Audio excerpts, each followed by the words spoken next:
It was January 15th, 1966. At exactly 3 a.m. in the morning, a man lies dead in Kaduna, Nigeria. And as he takes his last breath, one of his killers does something unthinkable. He stole the watch off the dead man's wrist.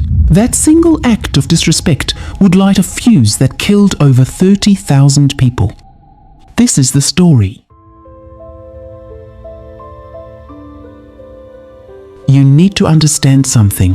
What happened in Nigeria in 1966 wasn't just politics. It was personal, it was violent, and the hatred it created still poisons Nigeria today. Stay with me, because by the end of this video, you'll understand how one night of bloodshed destroyed a nation. Let me take you back to January 15th, 1966. Nigeria is only 5 years old as an independent country. It's massive, with over 250 ethnic groups. But there are three main ones you need to know. The Hausa in the north are mostly Muslim, conservative, with traditional leaders. The Yoruba in the southwest are mixed religion, urban and educated. And the Igbo, one of Nigeria's largest ethnic groups from the southeast, are mostly Christian, entrepreneurial, and they spread across the whole country as traders, teachers, and civil servants. Now, here is what you need to understand. Nigeria was never really united. The British forced these groups together and called it a country, and by 1966, cracks were already showing. There was corruption everywhere, rigged elections, and regional tensions boiling over. One night, a group of young military officers decided they have had enough. They called it a revolution, but history would call it a massacre. At exactly 3 a.m. in Kaduna, Major Chukwuma Nzeogwu, an Igbo officer, leads a strike team to one address, which was the home of Ahmadu Bello. Bello isn't just any politician. He's the Sardona of Sokoto, a Muslim spiritual leader and the most powerful man in northern Nigeria. They storm his compound. There was gunfire and chaos. Bello's bodyguards try to fight back, but they were overwhelmed. And then it happens. Bello was shot. His wife was there, watching and screaming. He dies in front of her. But what happens next is what matters. One of the soldiers, young and pumped with adrenaline, sees Bello's wristwatch. It's gold and expensive, thereby making him take it. He rips it off the dead man's wrist. Now, you might think that's just looting, and soldiers do that in war, right? But in northern Nigerian culture, this was something else entirely. This was desecration, the ultimate disrespect, and word spreads like wildfire through Kaduna saying, "They didn't just kill the Sardona, they looted his body." Remember that wristwatch. It becomes a symbol. Meanwhile, 600 miles south in Lagos, another team strikes. They kidnap Prime Minister Tafawa Balewa from his home. He was in his pajamas, terrified. They threw him in a car and drove into the night. 6 days later, his body was found dumped on the side of a road. Out in the west at Ibadan, Premier Samuel Akintola hears them coming. He was ready. He pulls out his own gun and there was a shootout inside his house, but he was outnumbered. He died fighting. By sunrise, 3 of Nigeria's top leaders were dead, all from the north to the west, all killed by young officers. And here's the part that seals Nigeria's fate. Almost all those officers were Igbo. After this incident, an Igbo general named Ironsi seizes power, claiming he's restoring order. But in the north, people were doing the math. Igbo officers, Northern and Yoruba victims. A British diplomat in Lagos sends an urgent cable to London that same morning. It's stamped top secret. He writes, "This has all the appearance of an Igbo tribal coup." That document wasn't declassified for 40 years, but the damage was already done. The narrative was set. And narratives, once they take root, are almost impossible to kill. General Ironsi is now head of state. Imagine his position. He's Igbo. The coup plotters were mostly Igbo, but he didn't plan the coup. He's trying to hold the country together, but Northerners don't trust him. For 4 months, there was an uneasy peace. And then Ironsi makes the worst political decision in Nigerian history. On May 24th, 1966, he announced Decree 34. Now, this sounds bureaucratic and boring, but stay with me because this is critical.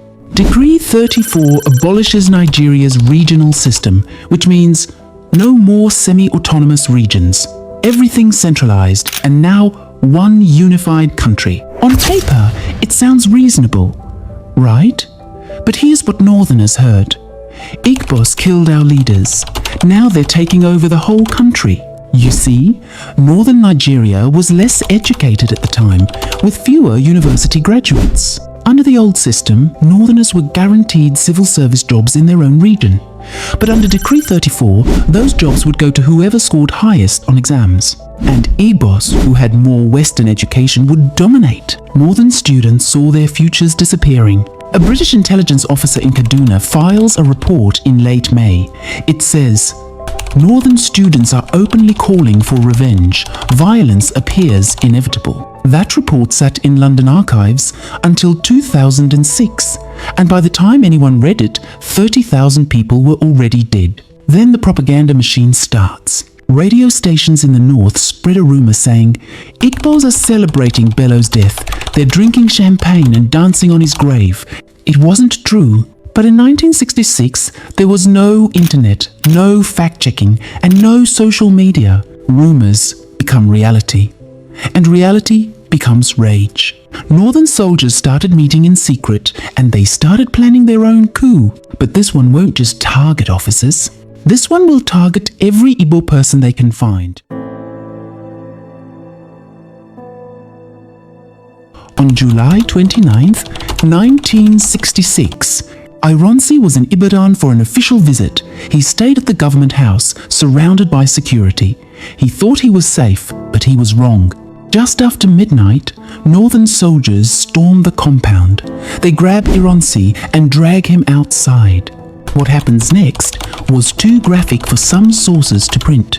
He was tortured, beaten, mutilated, and then killed. His body was never officially recovered. Till this day, there is no marked grave, but that was just the beginning. In barracks across northern Nigeria, the purge began. Igbo soldiers were hunted down like animals. Some were shot on sight, while others were tied up and beaten to death. Lieutenant Colonel Arthur Unegbe was dragged behind a Land Rover until there was no life left in him. Major Anuforo was killed with machetes in front of his men.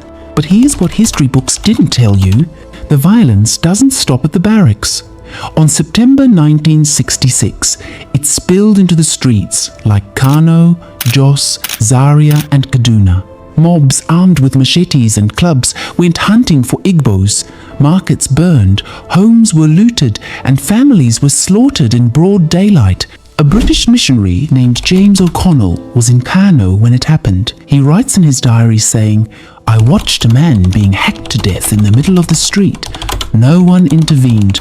Police stood by and watched. That diary entry stayed hidden until 2003. Estimates varied. Some said 30,000 Igbos died, while others said 50,000. But numbers don't capture it. Trains leaving the north, packed with refugees, some wounded while some carrying dead children.